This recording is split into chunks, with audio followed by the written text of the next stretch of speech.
Am I the a-hole for telling my friend that she overreacted to hearing my brother say something racist? So yesterday my family had a barbecue and I invited a work colleague. She and I have been friendly with each other lately and I thought it would be a fun time. So we went out to my parents' house. While we were there, some of my parents' neighbors were driving fast around the neighborhood. My brother said, "I am so sick of those effing N-words." And my friend was shocked. She's white, by the way, and we're Hispanic.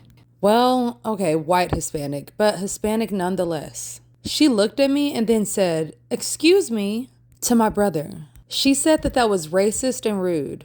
My brother didn't care and he said the word again. Then she turned to me and said that she was leaving. She called an Uber and left without even eating or saying goodbye to anyone. Later that night, I texted her and said that she overreacted and it was just a word, and he wasn't calling anyone specifically that. He was just frustrated because those are the same people that always speed through the neighborhood.